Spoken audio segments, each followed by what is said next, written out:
नमस्कार, मैं हूं नीरज मेहरा और आप देख रहे हैं पीके टाइम्स। पीके टाइम्स की खास पेशकश सीधी बात में आपका स्वागत है। सीधी बात में आज चर्चा कर रहे हैं राजस्थान में ब्यूरोक्रेसी और नेताओं के बीच बढ़ते टकराव को लेकर। कई बार ऐसे मामले आए जब मंत्रियों ने, विधायकों ने, सांसदों ने और यहाँ तक कि मुख्यमंत्री तक ने भी अधिकारियों को फटकार लगाई। कई मंत्रियों ने सीएमओ तक शिकायत पहुँचाई कि अधिकारी उनकी सुनते नहीं हैं। विधायकों ने तो लगातार कई बार शिकायतें की कि अधिकारी उनकी सुनते नहीं हैं, यहाँ तक कि एसपी, कलेक्टर तो उन्हें चैम्बर में बैठने को कुर्सी तक नहीं देते। जबकि प्रोटोकॉल में देखा जाए तो विधायक और सांसद सीएस के ऊपर होते हैं, यानी सीएस भी एक बार तो विधायक और सांसद को बैठने के लिए कुर्सी देगा। लेकिन कई बार ऐसे मामले सामने आए हैं जब जनप्रतिनिधियों की अनदेखी की गई और उन्हें बैठने तक के लिए कुर्सी नहीं दी गई। यही कारण है कि लगातार विपक्ष को मौका मिला और विपक्ष इस बात को दोहराता रहा कि राजस्थान में अफसरशाही हावी है और जनप्रतिनिधियों की सुनवाई नहीं हो रही। तो देखते हैं हम उदाहरण सहित कि ऐसे कौन कौन से मामले हैं जो अब तक सामने आए हैं और जिसमें नेताओं और अफसरशाही के बीच का टकराव सामने आया है। तो आपको बता दें, राजस्थान में मुख्यमंत्री भजनलाल शर्मा का कुछ दिनों पहले का एक वीडियो वायरल हुआ था जिसमें वो अधिकारियों को फटकार लगाते हैं, क्योंकि अधिकारी जब लोगों के काम नहीं करते तो सीएम उनको डांटते हैं कि तुम्हें करना ही होगा। और इससे पहले भी कई बार मामले आए और मुख्यमंत्री ने इस बात को लेकर अधिकारियों को कहा कि आपको जनप्रतिनिधियों की सुनवाई करनी पड़ेगी। और जब विधायकों ने, मंत्रियों ने शिकायत की तब भी मुख्यमंत्री ने कई बार अधिकारियों को इस बात के निर्देश दिए। और आपको बता दें, सूबे के सबसे बड़े बाबू यानी एक बड़े अफसर को टकराव के चलते बीच में ही कार्यकाल छोड़कर दिल्ली जाना पड़ा। पूर्व मुख्यमंत्री वसुंधरा राजे ने भी अफसरशाही हावी होने के आरोप लगाए और उन्होंने कहा कि भ्रष्ट अधिकारियों और कर्मचारियों के चलते लोगों तक केंद्र और राज्य सरकार का पैसा सही तरीके से नहीं पहुंच पा रहा है और अधिकारी जो है जनप्रतिनिधियों की सुनवाई नहीं कर रहे हैं। यहाँ तक कि राजस्थान सरकार में जलदाय मंत्री कन्हैयालाल चौधरी ने भी सीधा आरोप लगाया कि जलदाय विभाग में भ्रष्टाचार के चलते काम नहीं हो रहे। कई अधिकारियों को उन्होंने बर्खास्त कर दिया और कलेक्टर, एसपी सुनते नहीं हैं। यानी एक मंत्री कह रहा है, संसदीय कार्य मंत्री जोगाराम पटेल ने साफ कहा कि जब वो कलेक्ट्रेट में जाते हैं तो कलेक्टर और एसपी ऑफिस में जाने पर एसपी उन्हें बैठने के लिए कुर्सी तक नहीं देते हैं, पहचानते तक नहीं हैं, तो जनता के काम क्या खाक करेंगे। यही नहीं, विधानसभा अध्यक्ष वासुदेव देवनानी का भी कई बार बयान सामने आ चुका है जिसमें वो अधिकारियों को फटकार लगाते दिखते हैं और कहते हैं प्रोटोकॉल का पालन नहीं हो रहा है। तो यानी कि विधानसभा अध्यक्ष से लेकर मंत्री तक भी इस बात से परेशान है कि अधिकारी उनके सुनते नहीं हैं, अफसर सुनते नहीं हैं। ब्यावर के विधायक शंकर सिंह रावत ने मुख्यमंत्री से शिकायत की कि अधिकारी उनकी अनदेखी करते हैं, उनके आदेशों की पालना नहीं करते और यहाँ तक कि जब मिलने जाओ तो चैम्बर के बाहर इंतजार करने का कहते हैं। एक जनप्रतिनिधि चैम्बर के बाहर बैठकर आम लोगों के साथ इंतजार करेगा तो आम लोगों की शिकायतों का वो निपटारा क्या खाक करेंगे। विधायक गोपाल शर्मा, सिविल लाइन से तेज तर्रार विधायक गोपाल शर्मा लगातार इस मामले को उठाते रहे हैं। उनका भी कहना है वो अधिकारियों को फटकारते हैं। कई बार नगर निगम के अधिकारियों को फटकारा, जेडी के अधिकारियों को फटकारा, यहाँ तक कि सूबे की उप मुख्यमंत्री दिया कुमारी ने भी अधिकारियों को फटकार लगाई। एक बार तो उद्योग मंत्री राज्यवर्धन सिंह को थाने में जाकर धरने पर बैठना पड़ा और वे जेडी अधिकारियों को कई बार इस मामले में फटकार लगा चुके हैं कि उनके आदेशों की पालना नहीं हो रही।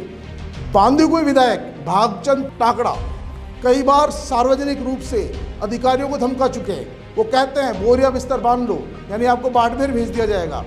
सांसद जयपुर की मंजू शर्मा, बांसवाड़ा के सांसद और उदयपुर के सांसद मन्नालाल रावत भी अधिकारियों पर जनप्रतिनिधियों की अनदेखी की आरोप लगा चुके हैं। राजकुमार रोत कई बार कह चुके हैं कि अधिकारी जनप्रतिनिधियों की सुनवाई नहीं करते हैं। सांसद हनुमान बेनीवाल ने कई बार मोर्चा खोला है। हनुमान बेनीवाल लगातार सरकार पर इस बात के आरोप लगाते रहे हैं कि अधिकारी सुनते नहीं हैं, काम नहीं करते हैं और कई बार वो धरना प्रदर्शन कर चुके हैं। रविंदर सिंह भाटी जो निर्दलीय विधायक है वो भी इस बात को कई बार कह चुके हैं टीना डाबी जिला कलेक्टर और अन्य अधिकारियों से उनका टकराव जग जाहिर है। तो सोचिए, ऐसे में नेता प्रतिपक्ष टीकाराम जूली और गोविंद सिंह डोटासरा को सरकार पर चुटकी लेने का मौका मिल ही जाता है। वे लगातार इस बात को कहते हैं कि सरकार में अफसरशाही बहुत हावी है। अफसरशाही इतनी हावी है कि इसके चलते लोगों के काम नहीं हो रहे हैं और कई बार जो विपक्ष विधायक है, चाहे कांग्रेस के हों चाहे निर्दलीय विधायक है, उनकी तो अफसर सुनते ही नहीं है, उनकी तो मानते ही नहीं है और प्रोटोकॉल की पालना बिल्कुल नहीं होती है। अभिषेक पुनिया सहित कई विधायकों ने इस बात को लेकर सीएम से शिकायत की कि अधिकारी उनकी सुनवाई नहीं करते हैं, उनके आदेशों की पालना नहीं करते हैं और आए दिन अफसरशाही के बीच और जनप्रतिनिधियों के बीच टकराव होता रहता है और विपक्ष को भी सरकार को इस बहाने घेरने का मौका मिलता है। जबकि देखा जाए तो लोकतंत्र में कार्यपालिका, व्यवस्थापिका, न्यायपालिका के बीच तालमेल होना जरूरी है। अधिकारियों को जनप्रतिनिधियों की सुनवाई करनी ही चाहिए और जब जनप्रतिनिधि मिलने जाए तो उन्हें कुर्सी देनी ही चाहिए। लेकिन कई बार अधिकारी ये सोच लेते हैं कि वो तो स्थायी कर्मचारी है, सरकारें आती रहती है, जाती रहती है, आज कांग्रेस है, कल बीजेपी है, आज भाजपा है, कल कांग्रेस है। ऐसे में उनका जो अहम है वो कई बार इतना हावी होता है कि वो जनप्रतिनिधियों की अनदेखी करते हैं और अधिकारी इतने बेलगाम हो चुके हैं कि वो कई बार सुपर मानते हैं, अपने आप को सिस्टम से ऊपर मानते हैं और जनप्रतिनिधियों की अनदेखी करते हैं, उनकी सुनवाई नहीं करते, उनके आदेशों की पालना नहीं होती। तब जाकर जनप्रतिनिधि की भावनाएं प्रकट होती है। सत्ता पक्ष में रहने वाले विधायक हो, मंत्री हो, कई बार अपना अपमान पी कर रह जाते हैं, लेकिन विपक्ष के जो सांसद है, विधायक है, वो इस बात को नहीं पीते, वो बार बार इसको मुद्दा बनाते हैं और जब सत्ता पक्ष के विधायक और मंत्री भी परेशान हो जाते हैं तो इस बात को सार्वजनिक रूप से उठाते रहते हैं। सीएमओ तक फाइलें जाती है, कार्रवाई भी होती है।